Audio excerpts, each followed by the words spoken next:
garantir a transparência e a eficiência do uso do recurso público. Assim, Gustavo Húngaro define o trabalho da Corregedoria Geral da Administração do Estado de São Paulo.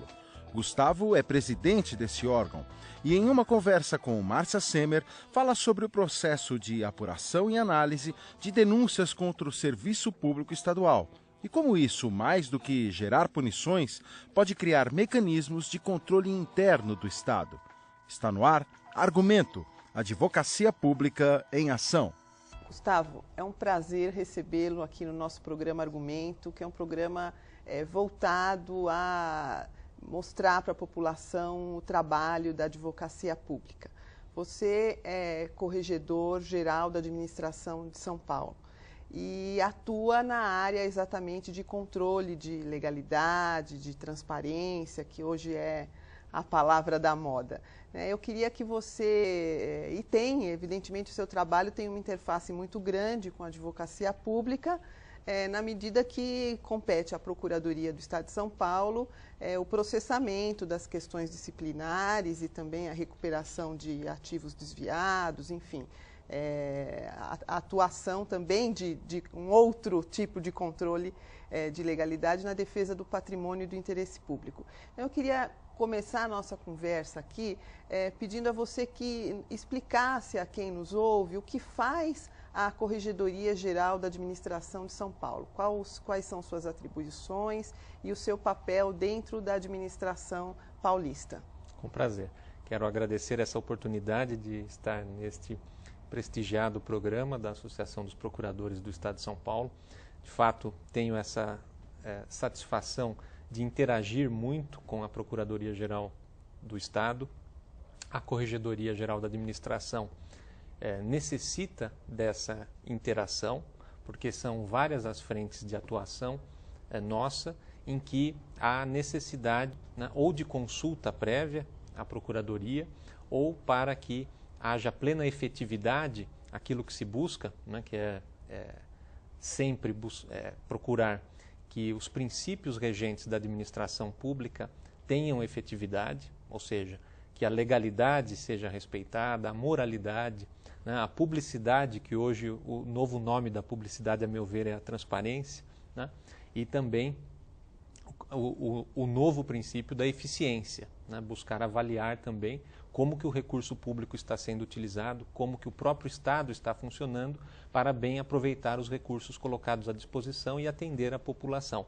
Então, a Corregedoria Geral da Administração, ela tem um papel apuratório, então ela realiza apurações em relação a possíveis irregularidades que estejam acontecendo em qualquer órgão público estadual, de modo que, inclusive, o cidadão que está assistindo o programa, se ele se deparar com alguma situação indevida num serviço público estadual ou por uma atitude inadequada de um servidor público do Estado de São Paulo, de um agente público do Estado, ele pode fazer uma denúncia diretamente à Corregedoria Geral, que possui pela internet um canal, que é o Denúncia Online, para essa possibilidade, né? Então, a Corregedoria é não só um órgão de atendimento a demandas do governador, dos secretários de Estado, do Procurador-Geral do Estado, dos dirigentes da administração indireta, que podem solicitar que a Corregedoria faça uma apuração, verifique uma determinada situação, como também do cidadão em geral, né? Nós fazemos cotidianamente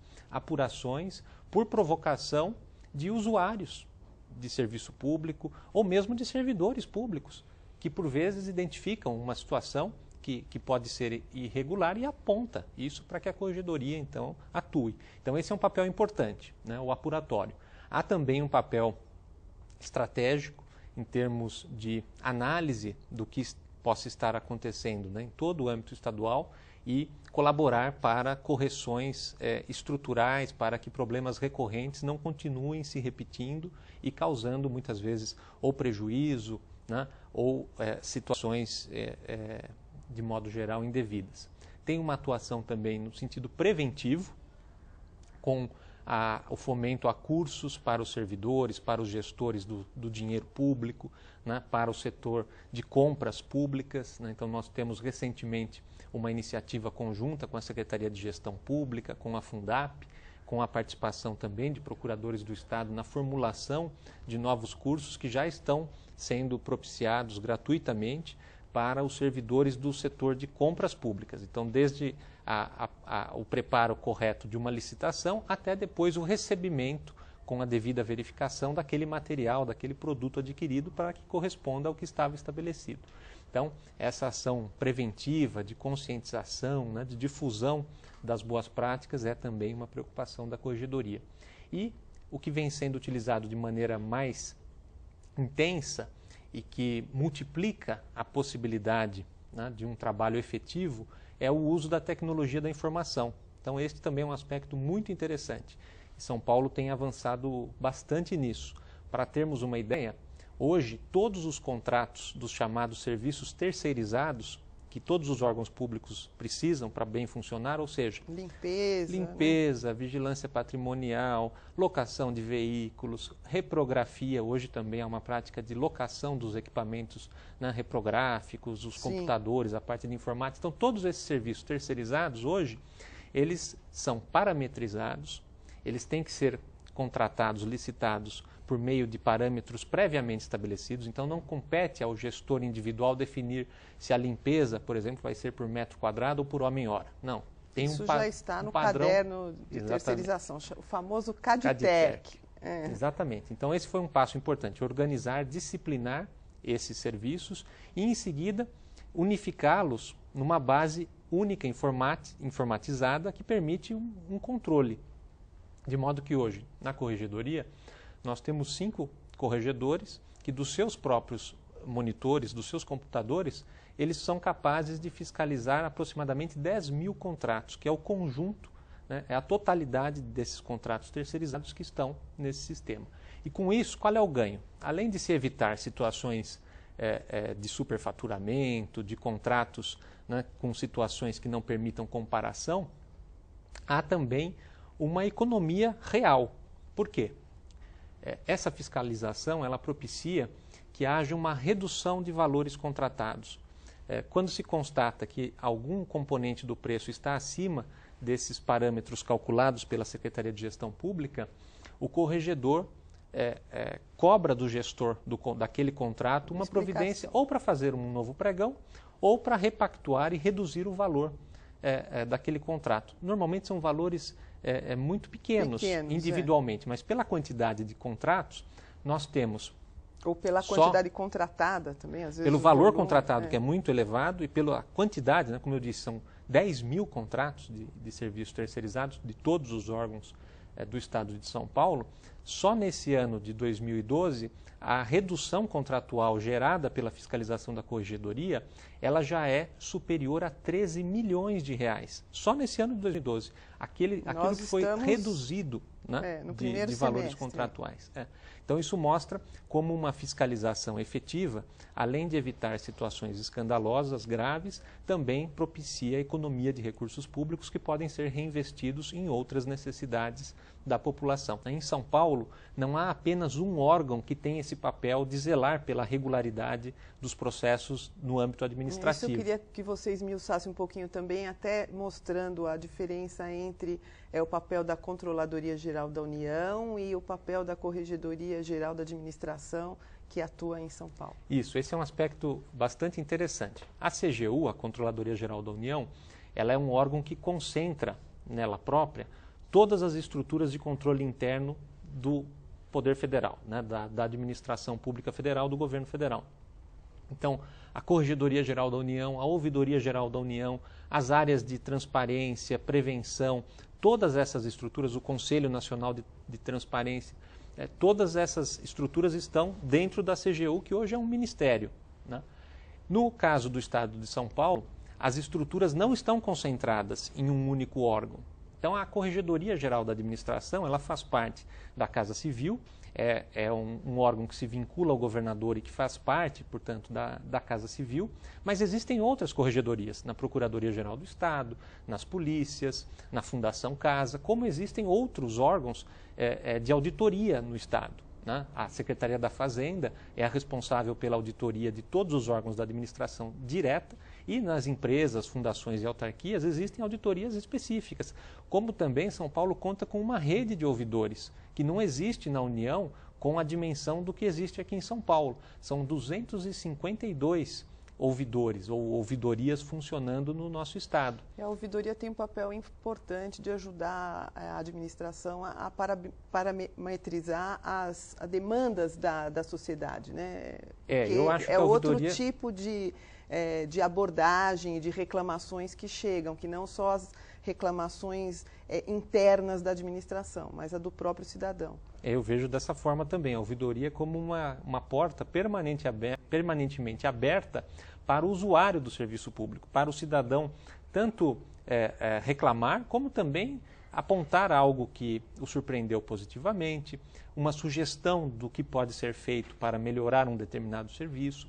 Então, a ouvidoria ela é um espaço também de orientação, de esclarecimentos. Isso chega para você, Hoje existe em São Paulo essa rede de ouvidores. Todas as ouvidorias elas encaminham relatórios semestrais e há uma recepção disso na Secretaria de Gestão Pública. Com esse decreto de 2011, agora a Corregedoria vai passar a ter acesso, já passou, né, a ter acesso a todos esses relatórios, essas informações, e a ideia é que justamente o trabalho correcional ele possa ser também balizado pelo que as ouvidorias estão identificando, como, por exemplo, situações que possam ser objeto de maior número de reclamações pelos usuários do serviço público. É natural que devam passar por uma fiscalização mais intensa, né, por um olhar mais atento dos órgãos de controle. Da mesma forma, as auditorias devem ter os seus relatórios compartilhados, né, com a Corregedoria, para que também aquilo que está sendo apurado pelos auditores possa ser compartilhado com os corregedores.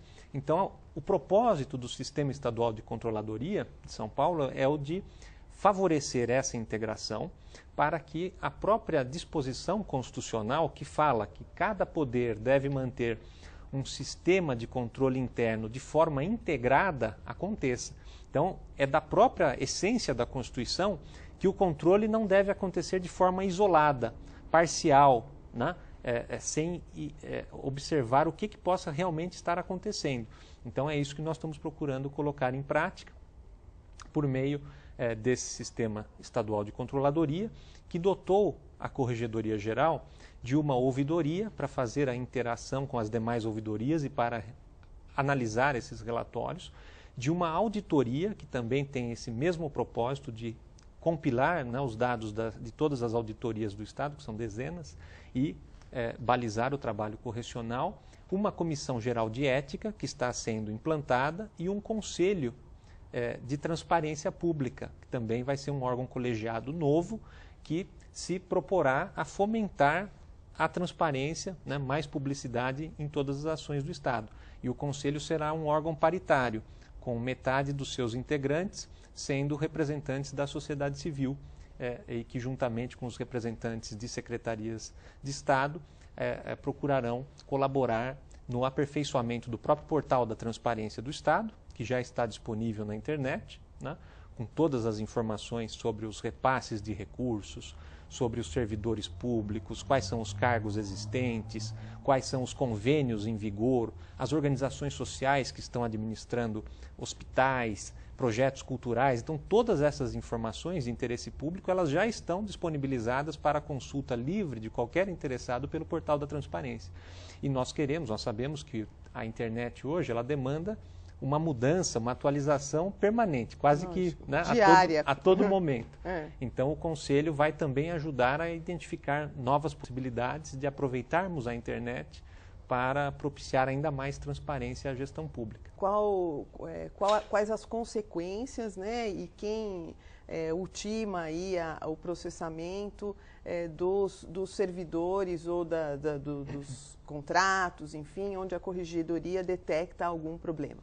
Então, você detectando uma ilegalidade ou uma irregularidade em alguma negociação de alguma secretaria. Qual é o procedimento da corregedoria? Ela informa o secretário para que o secretário tome as providências, você fiscaliza isso, se o secretário tomou ou não tomou, quer dizer, como é que isso funciona dentro do Estado? Então, normalmente, a apuração ela pode se iniciar por iniciativa própria da corregedoria. Então, a corregedoria ela não é um órgão inerte, ela tem iniciativa própria. Ela pode ser provocada por qualquer autoridade do Estado e também por qualquer cidadão que encaminhe uma denúncia que pode, então, gerar o procedimento correcional apuratório. Ele se estabelece com a designação de corregedores que ficam responsáveis por aquela apuração específica. É um ato, então, da presidência que instaura por portaria cada um desses procedimentos, designando quais são os corregedores responsáveis, estabelecendo um prazo para que eles façam as apurações. Normalmente a apuração envolve reunião de documentos, oitivas, eventualmente diligências, né, inspeções in loco para verificar o que efetivamente aconteceu ou para recolher documentos comprobatórios. Concluída essa etapa apuratória, o processo, então, ele volta à presidência da corregedoria com os indicativos das providências devidas. Se houve desvio, malversação de recurso público, muitas vezes haverá necessidade de a Procuradoria-Geral tomar providências para ressarcir o erário em relação ao recurso que pode ter sido... Ajuizar uma ação judicial para retomar o valor desviado. O recurso que foi utilizado indevidamente ou desviado. E em relação à responsabilidade funcional, há então uma recomendação ao secretário de Estado ou ao dirigente da administração indireta para que tome as providências. E aquela apuração realizada pela corregedoria, ela já é válida para a imediata instauração do processo punitivo. Né? Essa foi também uma mudança que nós frisamos no decreto do ano passado. Né? Antes havia um uso facultativo desse trabalho realizado pela corregedoria. Hoje é um uso impositivo. Se o secretário entender pela não instauração do processo punitivo, ele precisa motivar muito detalhadamente essa decisão, porque estará contrariando a conclusão da corregedoria e o próprio sentido do decreto, que é a partir dessa apuração já ter o desdobramento punitivo. Então há um acompanhamento, né, para que essas recomendações tenham consequência e, uma vez feito isso, o secretário daquela área onde o servidor público esteja vinculado, né, instaura, baixa um ato do secretário determinando o processo disciplinar e aí esse processo segue a Procuradoria-Geral do Estado, a Coordenadoria de Procedimentos Disciplinares. Isso, porque então esse é o procedimento usual, né? E a Corregedoria então acompanha até o ponto em que o expediente vai à PGE e lá é iniciado então o processo que vai garantir também o contraditório, a ampla defesa, para acabar na elucidação daquele fato e, se houver mesmo a responsabilidade cujos indícios apareceram na apuração, o servidor poderá, no limite, perder o próprio cargo.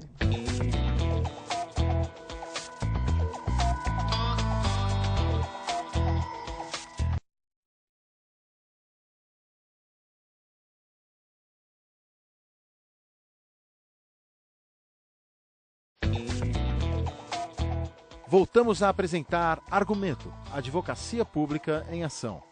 Gustavo, o tema do momento é a transparência e a entrada em vigor da Lei de Acesso a Informações.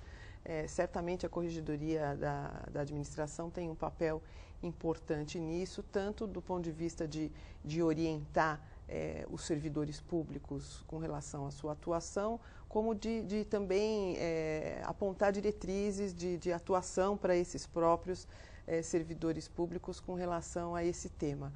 Eu queria que você falasse um pouco do papel que a Corregedoria tem a desenvolver nesse âmbito e que a gente finalizasse com relação à questão da divulgação da remuneração dos servidores públicos, que é um tema bastante polêmico entre os servidores públicos, né? E como o Estado de São Paulo está se posicionando com relação a isso e se a Corregedoria participou das decisões com relação a esse assunto. Muito bem. Eu acho que a Lei de Acesso à Informação, ela propicia ainda mais transparência, um novo estágio da transparência pública e, portanto, da publicização dos dados que ficam nos órgãos públicos em geral. No caso de São Paulo, há um precedente importante que, de uma certa maneira, favorece a implementação da lei federal na esfera estadual, que é a existência prévia da Lei de Defesa do Usuário do Serviço Público, que já em 1999 estabeleceu, então, uma lei aprovada pela Assembleia, uma lei de iniciativa, né, do Poder Executivo, ao tempo do governador Mário Covas, que foi fruto de uma comissão formada no âmbito da Secretaria da Justiça e da Defesa da Cidadania, com a participação de representantes da sociedade civil, de especialistas em direito público, professores, titulares da Universidade de São Paulo e outros destacados profissionais da área, que sugeriram ao governo essa proposta, que foi convertida em lei e que estabeleceu como justamente o primeiro direito básico do usuário o acesso à informação, né? A lei, ela destacou 3 dimensões dos direitos do usuário. O primeiro, o acesso à informação. O segundo, a qualidade do serviço público, então o usuário como tendo direito à prestação adequada do serviço público. E o terceiro, o direito ao controle adequado também desse serviço, né? Então essas seriam as 3 dimensões que a Lei de Defesa do Usuário contemplou. E é nesta lei também que se valorizou as ouvidorias, né, como instrumentos, como integrantes dessa dimensão do controle, né, da qualidade e também propiciando acesso à informação por meio desse espaço aberto ao usuário. Então, a existência prévia desta lei aqui em São Paulo e o funcionamento das ouvidorias, a existência também de comissões nos órgãos públicos buscando organizar os documentos, classificá-los, né, as chamadas CADAs, comissões voltadas a essa atividade arquivística, que agora foram redesignadas como Comissão de Avaliação de Documentos e Acesso.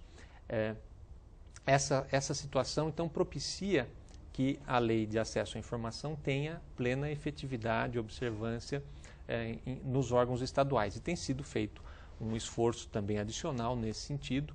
Já houve a publicação, no dia em que entrou em vigor a lei, houve a publicação do decreto estadual, regulamentando diretamente a lei federal, estabelecendo que em cada órgão deve haver uma pessoa, um servidor designado pelo titular da pasta como responsável pelo SIC, pelo Serviço de Informações ao Cidadão. O reforço dessa rede de comissões, então, voltadas à organização dos documentos públicos e, portanto, a busca de estabelecimento concreto de condições para que aquele prazo que a lei estabelece, de que o pedido de informações deve ser atendido em 20 dias, possa efetivamente acontecer assim. E é natural que, com esse esforço adicional de abertura, né, dos dados públicos, haja um reforço à chamada transparência ativa, que é quando o poder público vai à internet, principalmente, e lança suas informações independentemente de solicitação. Ótimo. E hoje eu vejo como uma tendência irrefreável, que inclusive a publicidade em relação aos vencimentos dos servidores ganhe também essa publicidade, entre nessa agenda da transparência ativa, né? No âmbito federal já houve essa declaração de que os salários de todos os servidores serão publicados. Na Prefeitura de São Paulo isto já acontece, né? Houve questionamentos, o Supremo Tribunal Federal já entendeu pela legalidade, pela constitucionalidade da publicação dos vencimentos. Já anunciou que fará com relação exatamente ao próprio Supremo. Já tomou a decisão administrativa de publicar também todos os salários dos integrantes da Suprema Corte Brasileira. Na sequência, o Poder Legislativo Federal, né, a Câmara e o Senado disseram que também vão seguir esta mesma decisão do Supremo, também publicando os vencimentos dos seus servidores. E aqui no Estado de São Paulo também está em preparação esta mesma publicação na internet, a disponibilização para consulta em relação aos vencimentos, né, dos servidores e todos os agentes públicos estaduais. Então essa é uma tendência, né, dentro da promoção da transparência, que eu acho que em mais alguns dias terá essa consequência prática. Então, no caso do Estado, provavelmente será pelo portal da Transparência Estadual, com mecanismos, né, que permitam a consulta por órgão, por nome e que também permitam visualizar situações que, dentro do possível, não gerem equívocos, porque nós sabemos da complexidade, né, da política remuneratória do Estado, em que em alguns meses há pagamentos de valores que são atípicos, indenizatórios, férias, licença-prêmio, né? Então, que a forma escolhida, e isso está sendo tratado com muita atenção pela Secretaria de Gestão Pública, pela Secretaria da Casa Civil, para evitar, né, leituras equivocadas, mas sem prejuízo da transparência, que hoje é um imperativo, né, da boa governança e uma expectativa da sociedade. Com certeza é um mecanismo importantíssimo para que o Estado atue cada vez mais de forma escorreita e lisa e que a população possa confiar, né, nos órgãos governantes como órgãos que buscam, na melhor maneira possível, gerir o Estado brasileiro. Né? Exatamente.